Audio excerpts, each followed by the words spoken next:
My godfather took everything, then let my grandparents die alone. After Christmas in 2024, my grandmother, my dad's mom, was hospitalized because of a blood clot. She had always had problems with overly thick blood and had previously been treated in the vascular surgery department for similar issues. Usually I was the one who drove my grandparents to doctor's appointments. I'm the oldest granddaughter, the first in the family to get a driver's license, and I inherited my dad's driving skills. He's a professional truck driver. But this time I was away for New Year's with my boyfriend, so my younger brother took my grandma to the hospital. Grandma ended up staying there for quite a long time. She had surgery on the leg where the clot had formed, and the wound wasn't healing well.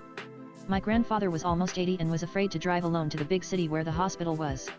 So we started taking him to visit her. Twice a week we drove there on weekends with my parents, and during the week just my grandfather and us grandkids. We would bring her clean clothes and food. The trip took about an hour each way. My dad has a younger brother, my godfather, who inherited the family house and most of the property. Logically, you'd think that in a situation like this he would be the one helping take care of my grandparents. But since my grandparents had never refused me anything, I didn't mind helping. At the time I was unemployed, I actually enjoy driving, and my grandfather was happy to pay for fuel. But more importantly, my grandparents had taken care of us when we were little.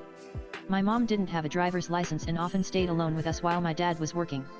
I also believed that kindness tends to come back to you somehow, whether from people or from life itself.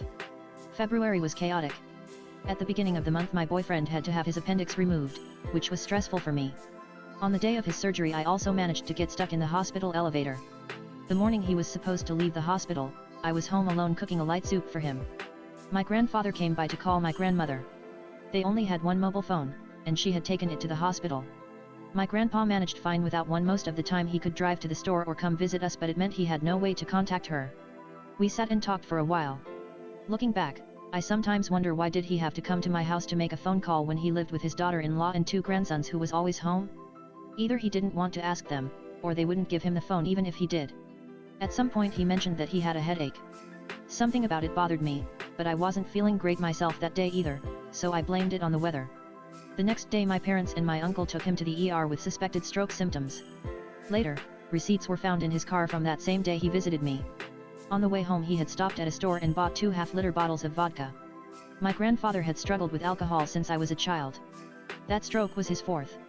Around that time my grandmother finally recovered enough to come home from the hospital. Now we were the ones driving her to visit my grandfather. He was supposed to be sent to a rehabilitation center, but the prognosis wasn't good. He had serious vision problems after the stroke, and the damage seemed permanent. While he was in rehab, my grandma decided she needed to repaint the house and do some renovations so that everything would look nicer when he returned. She refused our offer to come help